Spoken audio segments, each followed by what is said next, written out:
primeiro livro dos Reis, capítulo 8, nós leremos do versículo 22 até o 26. Para aqueles que nos visitam, nós estamos uma série de mensagens falando a respeito da história da redenção. Na semana passada nós vimos um texto muito importante, que na verdade é uma promessa que se cumpre nesse texto, nessa mensagem, onde Deus ele se volta para Davi e diz que construiria uma casa para Davi, uma descendência real. Os seus descendentes nunca se ausentariam do trono. E aí nasce quem? Salomão, filho de Davi.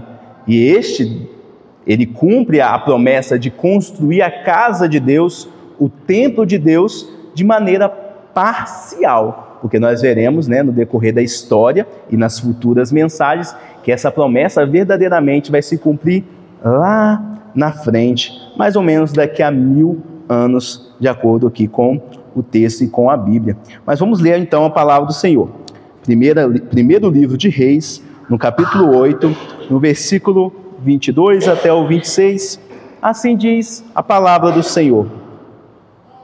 Pôs-se Salomão diante do altar do Senhor, na presença de toda a congregação de Israel, e estendeu as mãos para os céus, e disse: Ó Senhor, Deus de Israel, não há Deus como tu, em cima dos céus, nem embaixo na terra, como tu que guardas a aliança e a misericórdia de teus servos, que de todo o coração andam diante de ti, que cumpriste para com teu servo Davi, meu pai, o que lhe prometeste pessoalmente e disseste, e pelo teu poder o cumpriste, como hoje se vê.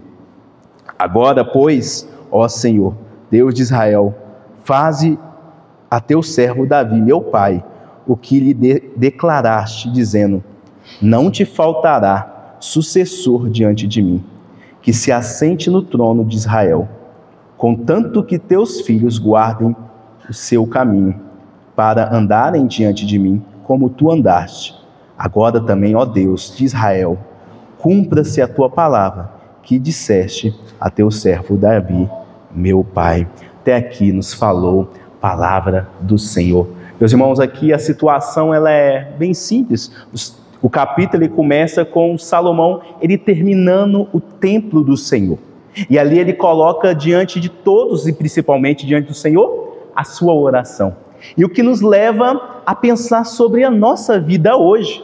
Por quê? Semelhante a Salomão naquele tempo, nós também fazemos orações. Nós oramos a Deus, nós pedimos coisas para Deus.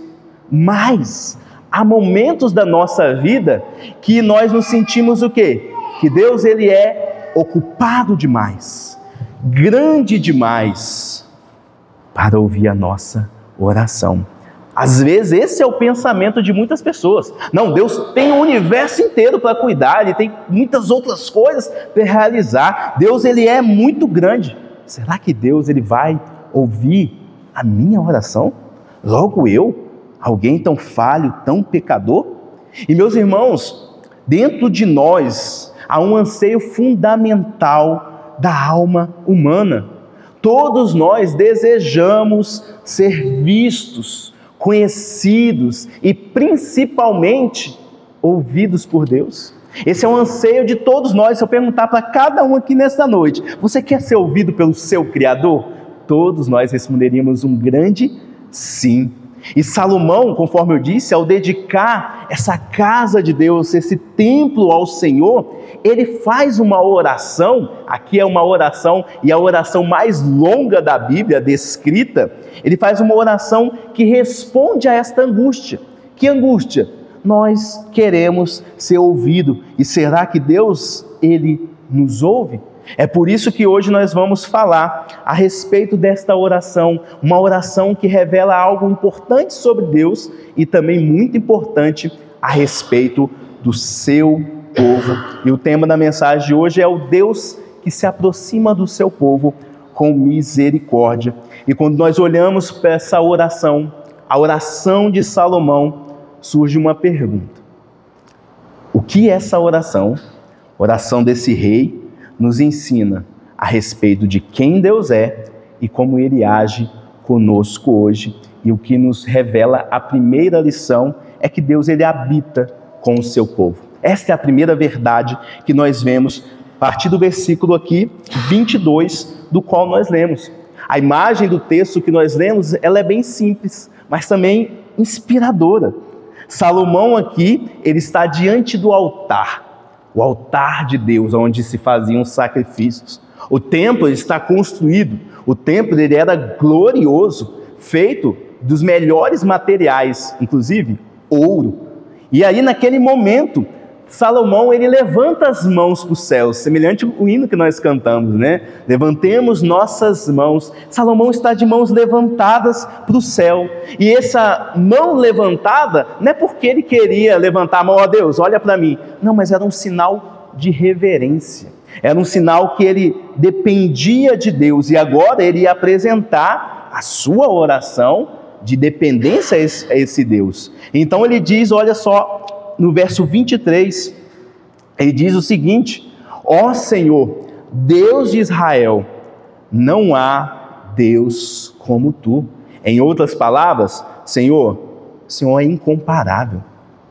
É assim que ele começa a oração. Ele não começa a oração falando, Deus, eu preciso, eu quero, me dá.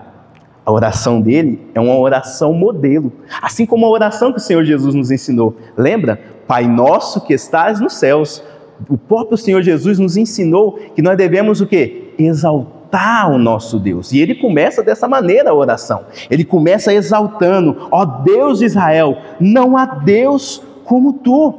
Isso nos mostra que uma verdadeira adoração, uma oração verdadeira, ela começa com a contemplação da grandeza de Deus.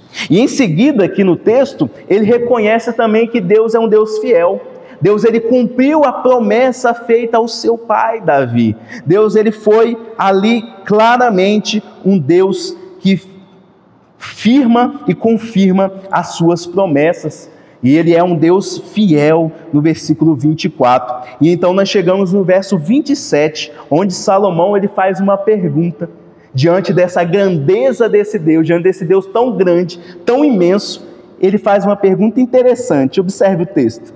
Mas de fato, habitaria Deus na terra? Eis que os céus e até os céus dos céus não te podem conter, quanto menos esta casa que eu edifiquei. Em outras palavras, Salomão está dizendo, o que eu fiz, por mais grandioso diante dos homens, por mais que os materiais sejam de extremo valor, Senhor, o Senhor é tão grande, o Senhor é tão majestoso, o Senhor é tão glorioso, não há como medir o seu tamanho, nem os céus dos céus, ele pode conter o Senhor, quanto mais essa casinha que eu fiz aqui, quanto mais essa casa que eu fiz para que o Senhor habitasse, templos feitos por mãos humanas.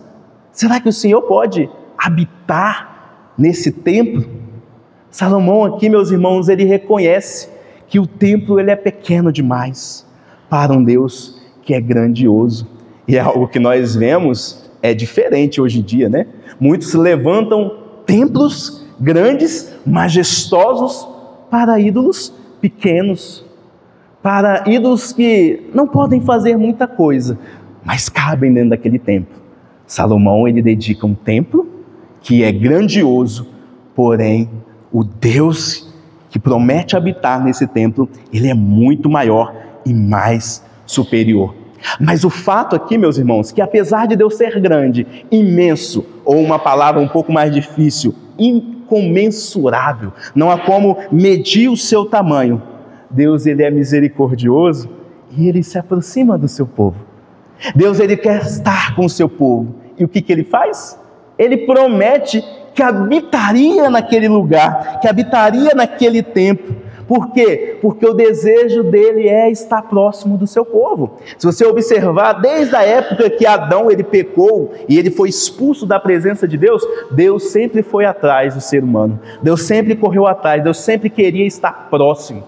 Nós observamos isso quando Deus ele se apresenta lá no Monte Sinai para Moisés, você lembra? Deus ele dá as placas das leis, e aí então ele diz: Moisés, construa um tabernáculo, uma tenda, e eu vou habitar no meio do povo. Para onde vocês forem, eu estarei junto com vocês. E agora, Salomão ele constrói uma casa para Deus, um templo ou um tabernáculo fixo. Agora ele ficaria em Jerusalém. E aí Deus diz: agora eu vou habitar neste lugar, eu vou habitar. E agora a adoração verdadeira, ela deveria ser feita naquele local. As orações deveriam ser feitas naquele local, porque agora o templo, habitado pelo Deus Todo-Poderoso, ele seria um símbolo da presença de Deus no meio do seu povo. Agora todo o povo de Deus, mesmo morando longe, eles saberiam: Deus está habitando no meio do seu povo. Tem um lugar que nós vamos para adorar verdadeiramente o nosso Deus. E então no versículo 28 até o versículo 30, Salomão ele demonstra humildade na sua oração. E não somente humildade, mas também fé na misericórdia de Deus. Observe o texto. Ele diz ao Senhor na sua oração: atenta, pois, para a oração do teu servo, para a sua súplica, ó Senhor, meu Deus, para ouvires o clamor e a oração que faz hoje o teu servo diante de ti, para que os teus olhos estejam abertos noite e dia sobre esta casa, sobre este lugar do qual disseste: o meu nome estará ali, para ouvires a oração que o teu servo fizer neste lugar. Ouve, pois, a súplica do teu servo e do teu povo de Israel, quando orarem neste lugar. Ouve no céu, lugar da tua habitação. Ouve e perdoa. Observe que oração dependente. Salomão, ele se coloca diante de Deus, reconhece a grandeza do Senhor. Ele sabe que Deus ele é grande demais para habitar naquele templo, mas ele lembra a Deus: o Senhor prometeu. E aí, Senhor, quando a gente orar neste local, ouve a gente. Nós queremos ser ouvidos pelo Senhor. Atende o nosso clamor. Salomão aqui, ele está igual uma criança. Já viu criança pequena? O pai está ocupado, o pai está fazendo as coisas, e a criança pequenininha, ela nem se importa se é muito importante, se é perigoso o que o pai está fazendo. O que ela faz? Ela chega perto do pai, ele puxa: pai, pai, pai, e ela fica insistindo. O pai é muito maior do que a criança, mas mesmo assim, quando o pai ele é atencioso, às vezes o pai não é tão atencioso assim. Às vezes o pai olha: o que foi? O que você quer? E aí dá aquela atenção mínima. Mas às vezes o pai para, olha no olhar da criança e fala: fala, meu filho, o que você quer? Ele para tudo que está fazendo, por mais importante que seja, e ouve o seu filho. E meus irmãos, Salomão ele se coloca neste lugar, nesse momento, na sua oração como essa criança. Ele fala: pai, ouve a gente, ouve quando a gente estiver aqui e o teu povo fizer a oração, escuta a nossa oração. E é incrível, meus irmãos, que Deus ele faz isso quando nós oramos com fé, quando nós falamos com o Senhor com fé, na certeza de que Ele nos ouve, de que Ele nos escuta. Deus, ele por mais ocupado, por mais grandioso, santo e poderoso ele seja, Deus ele escuta a nossa oração. Já pensou nisso? Já pensou que quando você às vezes dobra o seu joelho, às vezes você está sozinho, às vezes você está sozinha e você fala com Deus, e Deus ele faz assim: agora ela vai orar, agora ele vai orar. Deus é um Deus próximo, meus irmãos. Deus não é um Deus distante. E isso nos incentiva e nos encoraja a saber fazer o quê? Orar mais. Apresentar diante dele todas as nossas ansiedades, todos os nossos problemas. Orar constantemente, continuamente, perseverar em oração, na certeza que o nosso Deus, Ele mesmo sendo grande, Ele desce no nosso nível, escuta a nossa oração. A palavra de Deus afirma isso, que Ele está atento ao clamor dos humildes. Salmo, capítulo 34, verso 18, diz o seguinte: perto está o Senhor dos que têm coração quebrantado e salva os de espírito oprimido. Perto está o Senhor. Mas voltando aqui para o nosso texto,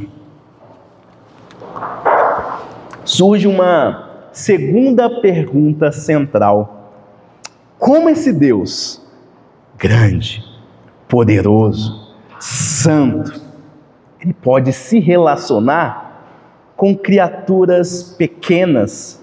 E mais do que isso, como Ele pode se relacionar com um povo que peca, com um povo que falha, com um povo que não consegue muitas das vezes ser um povo obediente?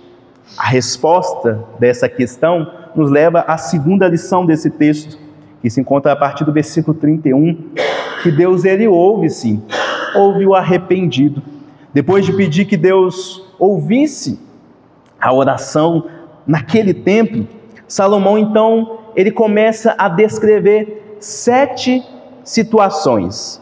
Se você parar para ler o texto com calma, você vai observar que ele faz 7 petições, que quando o povo ele clamar, quando o povo tiver alguma situação para colocar diante de Deus, e ele coloca essas 7 situações, e ele diz o seguinte no versículo 33, é algo que se repete no decorrer do texto, ele diz: quando pecarem contra ti.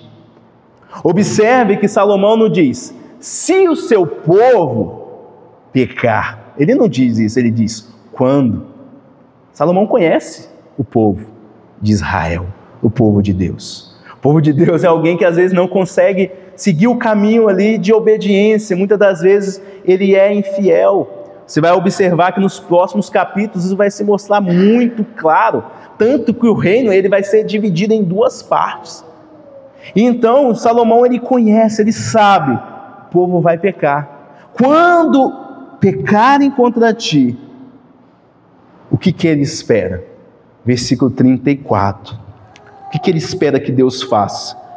Ouve tu nos céus e perdoa o pecado do teu povo, o povo de Israel. É isso que ele espera. Ele espera que a partir daquele momento Deus ouvisse as suas orações quando o povo pecasse.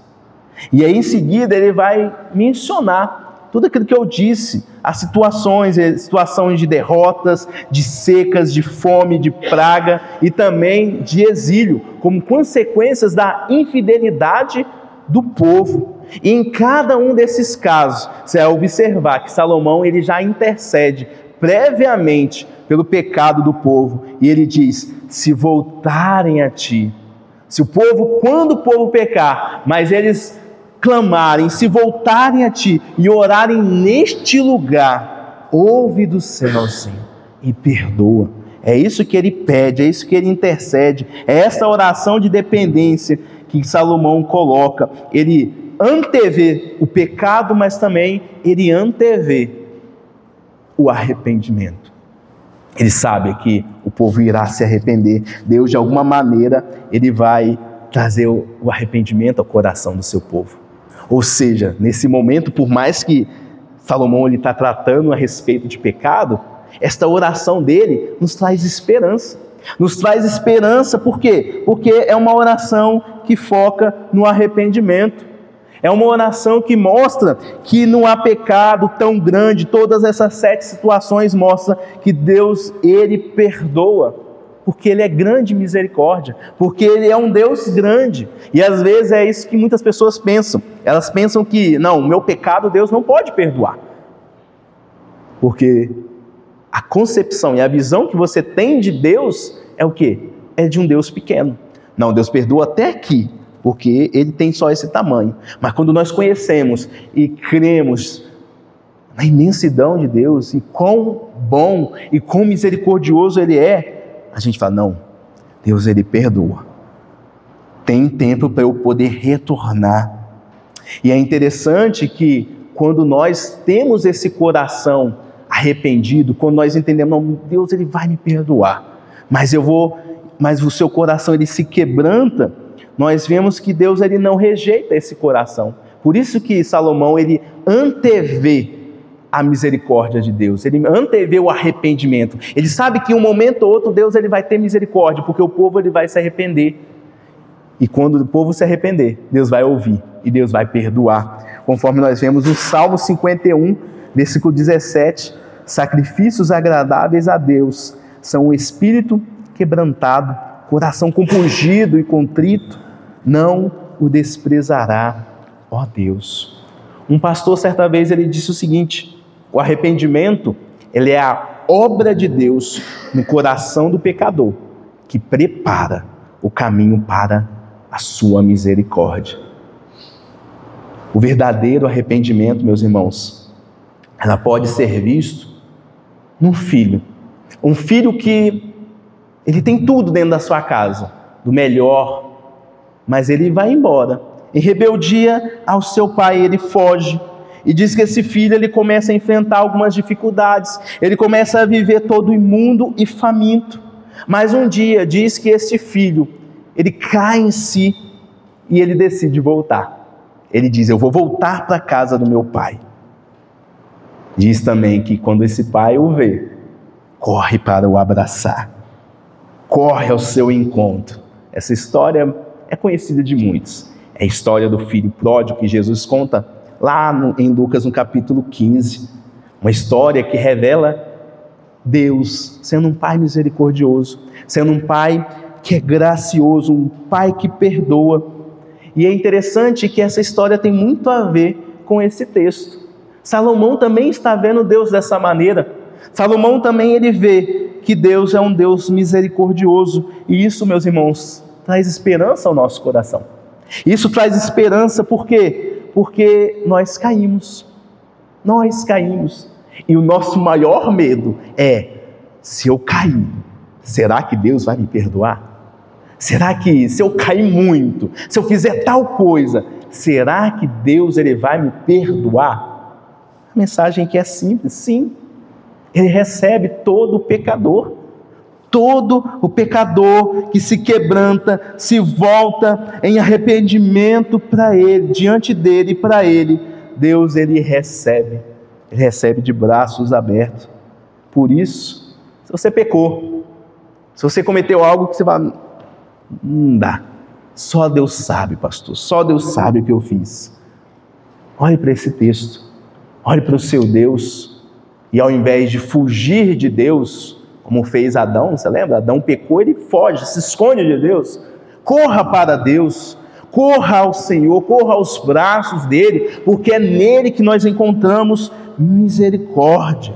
Corra para Deus nessa noite, volte-se para ele em arrependimento sincero. Lembra dos seus pecados, mas lembra da misericórdia de Deus. A promessa de Deus é que ele perdoa. Lá na carta de 1 João diz que se nós confessarmos, reconhecermos que estamos verdadeiramente errados diante do Senhor, ele é fiel e justo para nos perdoar e nos purificar de toda a injustiça. E todo esse assunto a respeito de pecado nos leva a uma terceira pergunta: por que Deus ouve? Por que Deus, ele perdoa? A busca por essa resposta no texto nos leva à terceira lição dessa mensagem. Deus, ele salva os que confiam na sua aliança. A partir do versículo 41 nós vemos essa verdade, que é a parte final da oração aqui de Salomão. Ele amplia a visão de Deus. Ele quer, a partir do versículo 41, ele revela um Deus que, se era um Deus grande no início, lá no versículo 22, um Deus que é incomparável, ele amplia, ele deixa Deus enorme diante dos nossos olhos. Ele mostra que Deus é um Deus missionário, um Deus paciente, um Deus fiel à sua aliança, mesmo quando o seu povo, ele é fiel. Então, no versículo 41 até o versículo 43, ele expande a sua oração e a misericórdia de Deus. Para onde? Para além dos muros de Israel. Apesar de ele entender que Israel é um povo escolhido por Deus, Israel é aquele povo que, diante de todas as outras nações, Deus escolhe aquela nação, aquele povo. Salomão, ele ora por aqueles que não são povo, pelos estrangeiros, por aqueles que estão longe do templo de Deus, que simboliza a presença de Deus. Salomão ora por eles, ora pelos estrangeiros, ele inclui esses estrangeiros na sua oração, mostrando que a aliança de Deus, a aliança que Deus havia feito com Abraão, ela alcança não somente os filhos de Abraão, mas alcança pessoas de todos os lugares, línguas e nações. Você lembra que Deus, ele diz para Abraão, na sua promessa, em Gênesis 12, em ti serão benditas todas as famílias que nascerem de ti, Abraão? Não. Em ti serão benditas todas as famílias da terra. Deus é um Deus missionário. Deus não pega somente aqueles que estão perto. Ele vai atrás daqueles que estão distantes. Daqueles que, se por acaso, como Salomão ele diz aqui na oração, ó Deus, se eles vierem aqui, se eles vierem nesse lugar, se eles crerem que o Senhor responde às orações feitas neste lugar, e eles buscarem ao Senhor, mesmo não sendo o seu povo escolhido, Salomão diz, ouve, Pai, ouve, Deus, ouve a oração deles também. Deus é um Deus missionário, meus irmãos, tanto que ele, lá dos céus, ele envia quem? Jesus Cristo, né? Para alcançar e buscar aquele que havia se perdido. Mas continuando aqui no versículo 44 até o versículo 50, Salomão agora, diante de toda aquela situação, ele começa a fazer uma oração para um futuro um pouco mais distante. Ele prevê um futuro não tão bom para o seu povo, um futuro sombrio. Ele diz que um dia Israel, o seu povo querido, ele seria levado ao exílio. E isso por castigo de sua própria infidelidade. Mas Salomão ele ora e ele pede a Deus, no versículo 47, mas se este povo, na terra aonde forem levados cativos, caírem em si e se converterem, e na terra do seu cativeiro te suplicarem, dizendo, pecamos e perversamente procedemos, e cometemos iniquidade, versículo 48, e se converterem a ti de todo o coração, versículo 49, ouve tu nos céus, em versículo 50, perdoa o teu povo. Ele antevê o futuro sombrio, mas também antevê o arrependimento e a misericórdia de Deus. E nos últimos versículos, versículos 51 até o 53, Salomão ele lembra qual é a razão? Por que Deus perdoa? Por que Deus deveria fazer isso? Salomão ele apela, sabe para quê? Para a aliança. Versículo 51, porque é teu povo, é a tua herança que tiraste da terra do Egito.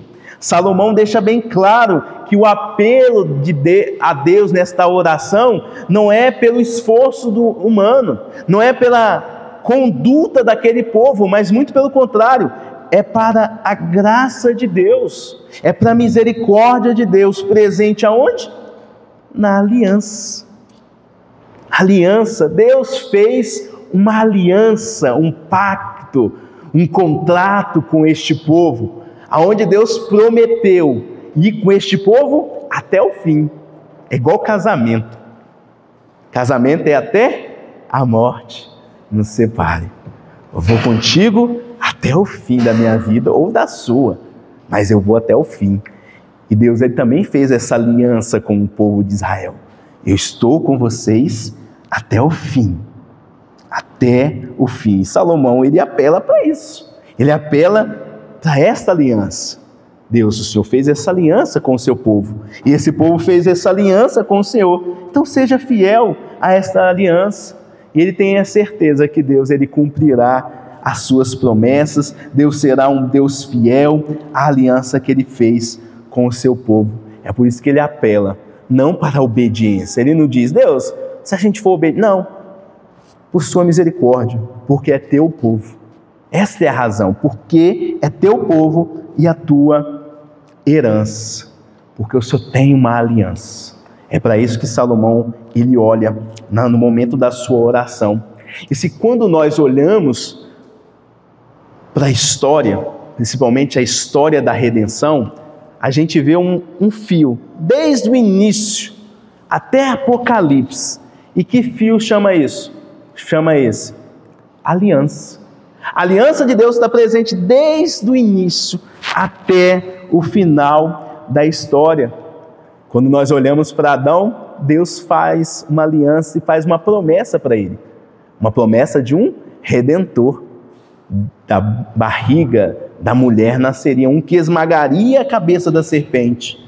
Essa promessa ele confirma em quem? Em Abraão. Faz uma aliança com Abraão, prometendo aos teus descendentes darei esta terra e mais, em ti serão benditas todas as nações. Sabemos que essa promessa se cumpre em quem? Em Cristo. Mas Deus não para aí. Quando nós olhamos para Moisés, Deus também faz uma aliança com Moisés. E depois ele renova essa aliança com Davi, prometendo um rei, um descendente. E essa aliança ele vai se cumprir em Cristo. Cristo, meus irmãos, é o cumprimento desta aliança que Abraão ele se segura.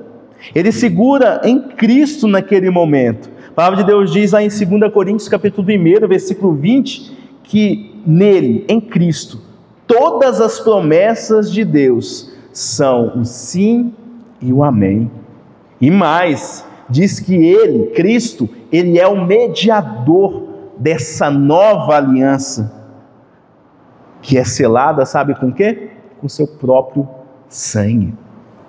Ele que se fez carne e habitou entre nós, perto do seu povo.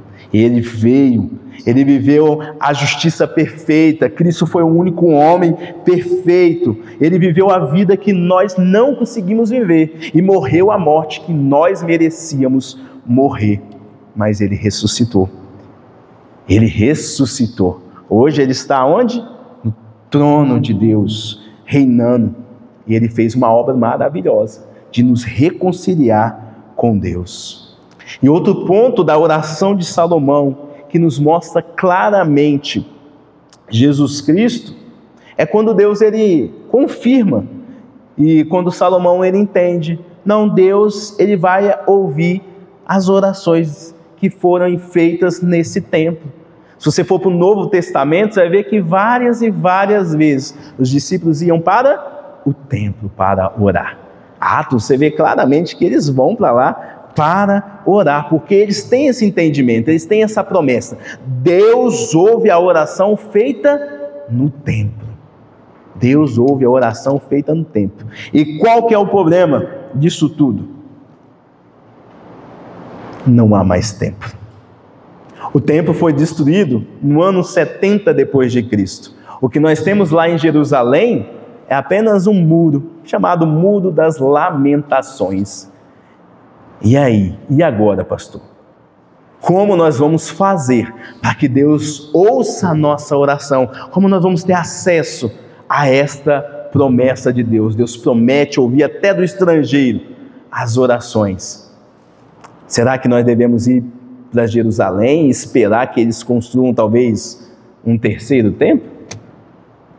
Ou melhor, será que nós devemos ir lá para São Paulo, lá para o templo do Edir Macedo, né? Eu já passei em frente lá, o negócio é grandão assim, bonito de se ver, tá? Mas tudo vazio. Deus não está lá não.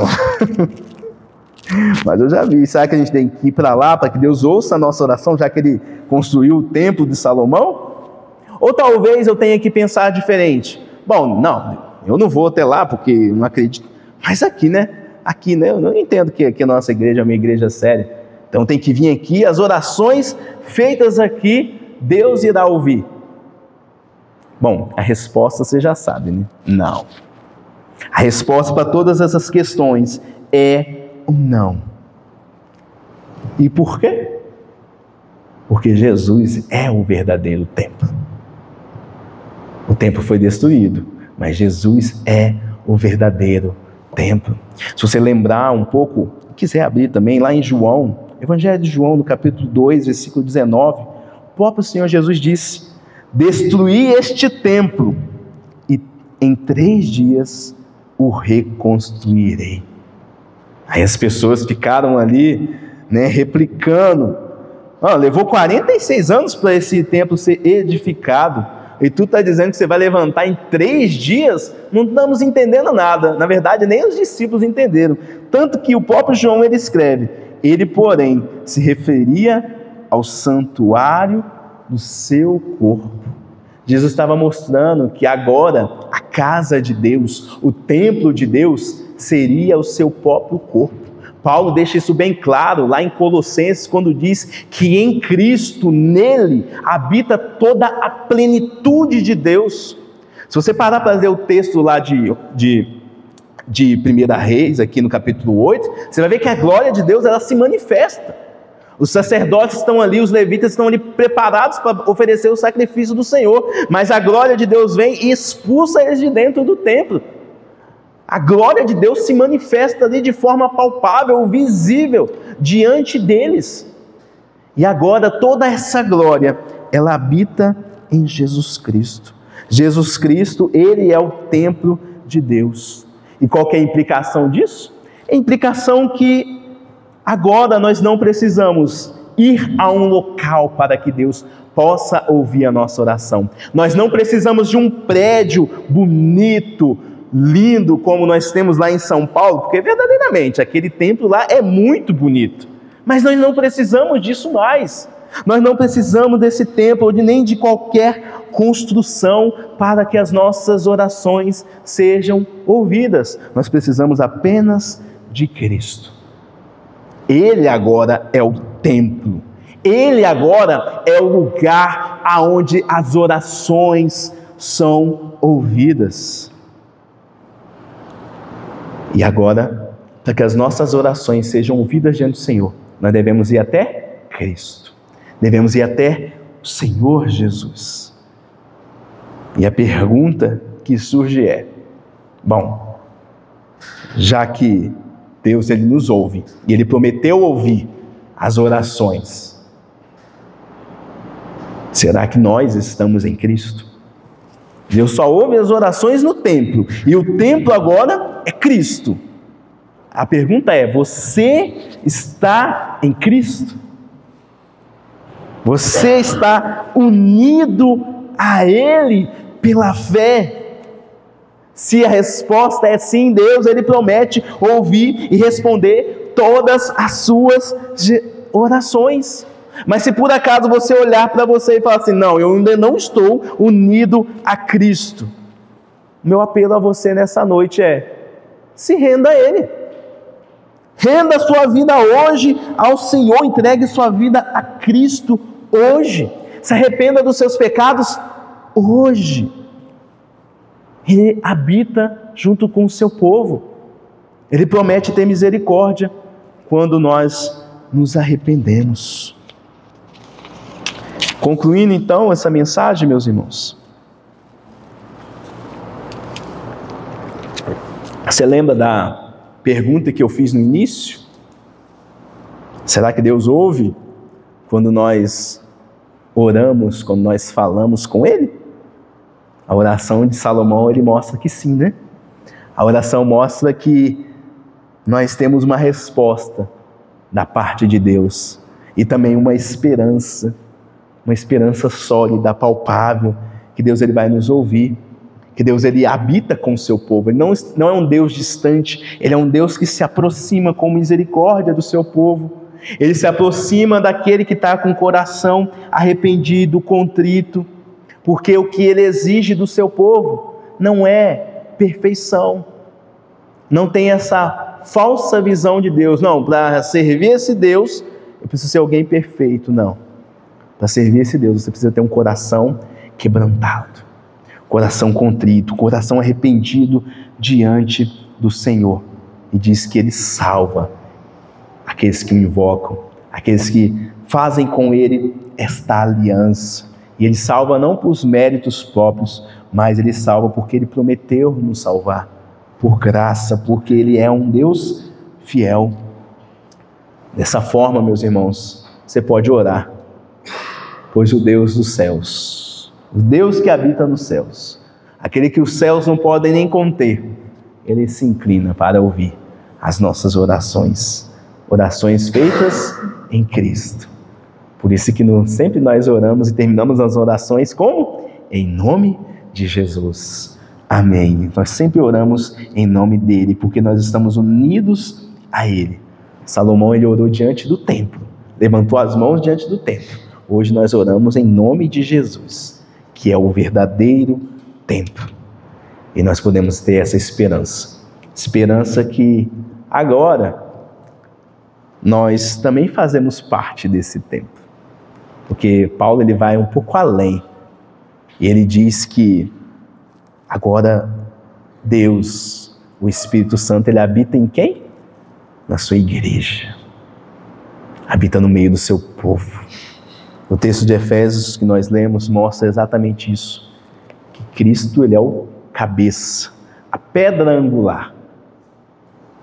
Nós somos os pequenos tijolos que Deus está construindo um santuário para si mesmo.